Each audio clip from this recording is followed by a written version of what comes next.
নমস্কার, আপনারা দেখছেন চ্যানেল 24 বাংলা। এই মুহূর্তে আমরা যে জায়গাটায় রয়েছি সেটা হচ্ছে কৃষ্ণনগরের ময়দানপুর কালীবাড়ি।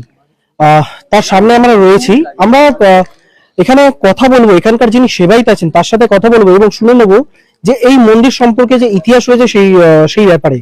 আপনারা সঙ্গে থাকুন আর দেখতে থাকুন চ্যানেল 24 বাংলা।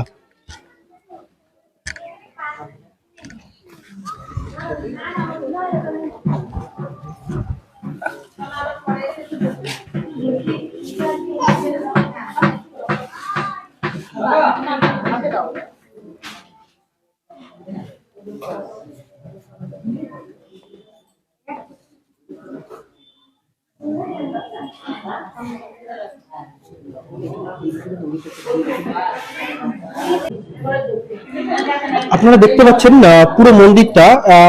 এটা কৃষ্ণ থেকে প্রায় 15 কিলোমিটার দূরত্ব হচ্ছে এই ময়দানপুর কালী মন্দির। এখানে মোটামুটি আপনারা দেখতে পাচ্ছেন ভক্ত সমাগম ভালোই হয়েছে।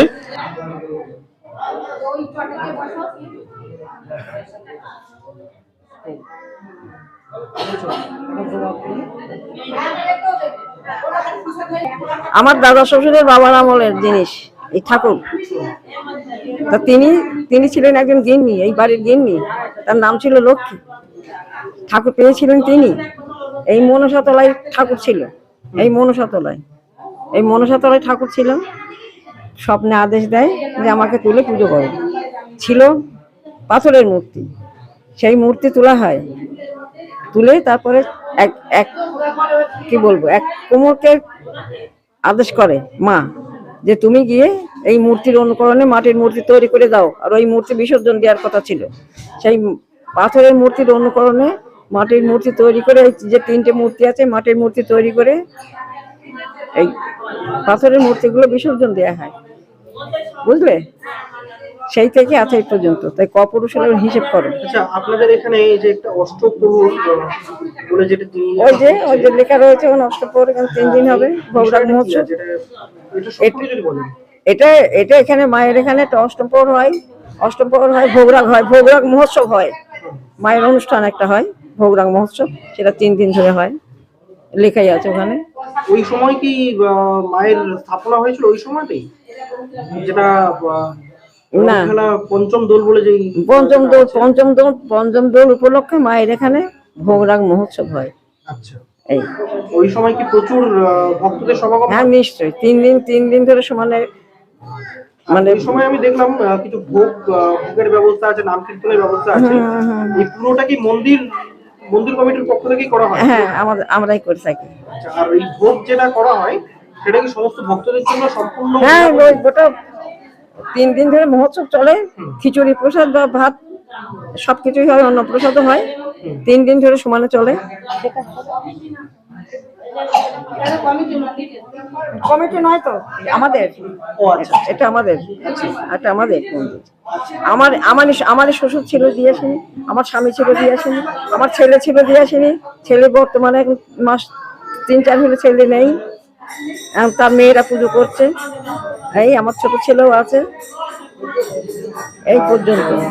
কি বলবেন? আমরা দেখতে পাচ্ছি এখনো প্রচুর দূর দূরান্ত থেকে মানুষ আসছে। মোটামুটি 8টা জেলার যাবতীয় যে গ্রাম আছে, সমস্ত গ্রাম থেকে পুজো এখানে আসে। সেই পুজো এখানে তারা দিয়ে যায়, তবে তাদের সেখানে পুজো হয়। আচ্ছা, আরো কি বলবেন যাতে আরো ভক্ত সমাগম হয় সেই বিষয়ে? ভক্ত সমাগম হয়। এই দেখো, শনি মঙ্গলবারে বহু দূর দূরান্ত থেকে আসে পুজো।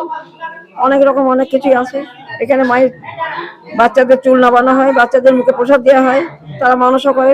5 মাস যখন বয়স হয় বাচ্চাদের, এখানে তারা প্রসাদ দিতে আসে। প্রতিটি বাচ্চা এখানে আসবে, ছেলে কি মেয়ে। তারা পুজো নিয়ে আসে, ওরা প্রসাদ নিয়ে যায়, প্রসাদ খাইয়ে দিই আমরা। আর এখানে পুজো করে দেওয়া হয়, তাদের ভোগ লাগিয়ে দেওয়া হয়, তারা নিয়ে চলে যায়। আর এখানে থাকে কতজন, অনেকেই রাত্রে যারা যেতে পারে না, যারা বহু দূর থেকে আসে তারা যেতে পারে না, তারা রাতে এখানে থাকে। হ্যাঁ, আছে। রান্না খাওয়ার সমস্ত ব্যবস্থাই আছে। কৃষ্ণনগর স্টেশন থেকে যারা আসছে তারা কিভাবে আসবে এখানে? কৃষ্ণনগর স্টেশন থেকে আসবে বাস, মাঝদিয়ার বাসে আসবে, ভীমপুরে নামবে। ভীমপুর থেকে ময়দানপুরে আসবে তারা, বললেই হবে, সবাই চেনে ময়দানপুর কালীবাড়ি। ভীমপুরে নেবে বললেই হবে যে ময়দানপুর কালীবাড়ি যাবো, তাহলেই আসবে, টোটো করে চলে আসবে।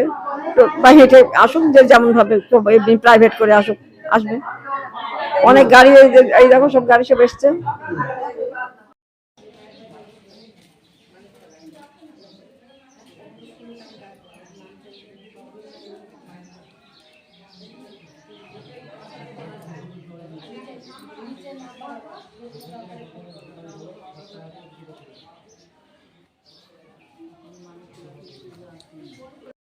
আমরা পেয়ে গেছি এই মন্দিরের যিনি সেবায়িত আছেন, আমরা তার সাথে কথা বলবো, সঙ্গে থাকুন।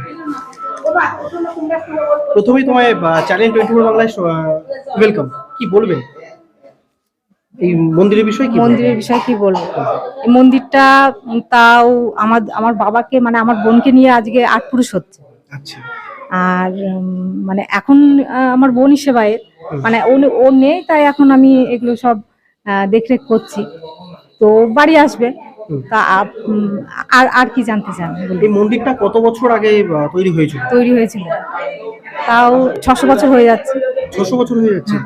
আর আমরা যেটুকুনি জানতে পেরেছিলাম এই মন্দিরটা নাকি একটা স্বপ্নাদেশের মাধ্যমে। হ্যাঁ, যিনি ওই যে ওনার হচ্ছে মানে এই বাড়ির বৌমা, আচ্ছা, ওনারই হচ্ছে মূর্তি, ওটা লক্ষ্মী দেবী তার নাম ছিল। আচ্ছা। ও হচ্ছে উনি এই বংশেরই বৌমা। উনি হচ্ছে মানে প্রথম স্বপ্নাদেশে ওইখানটা মায়ের আসল স্থান। আচ্ছা আচ্ছা। ওইখান থেকে ওনাকে স্বপ্নাদেশে পাথরের মূর্তি উঠেছিল, দিয়ে স্বপ্নাদেশে বলেছিল যে এগুলো মাটির করতে। তো হচ্ছে শিবের উপরে বসা, কিন্তু আচ্ছা, আমি আসনে বসা। এই এই এই যে কালী ঠাকুরটা আছে, এটা কোনটা কালী ঠাকুর? দুটো যে কালী ঠাকুর আছে, এটা হচ্ছে রক্ষাকালী, এটা দক্ষিণাকালী। এটা রক্ষাকালী, ওটা দক্ষিণাকালী। আর এটি হচ্ছে এটা মা লক্ষ্মী, মানে উনি হচ্ছেন এই বাড়ির যিনি বউ ছিলেন তিনি। তিনি। তোমার নামটা যদি বলো? আমার নাম সুপ্রীতি দাস। সুপ্রীতি দাস, ধন্যবাদ।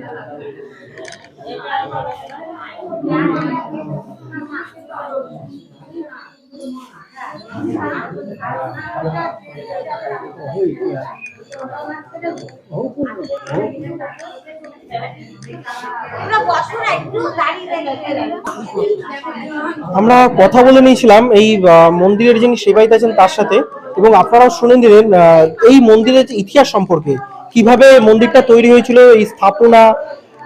আপনার সঙ্গে থাকুন আর দেখতে থাকুন চ্যানেল 24 বাংলা। ক্যামেরায় কল্পনার সাথে আমি সুবীর, আপনারা দেখছেন চ্যানেল 24 বাংলা, কৃষ্ণনগর। আমাদের এই ভিডিওটা ভালো লাগলে লাইক করবেন এবং এরকম আরও ভিডিও দেখার জন্য চ্যানেলটিকে সাবস্ক্রাইব করবেন।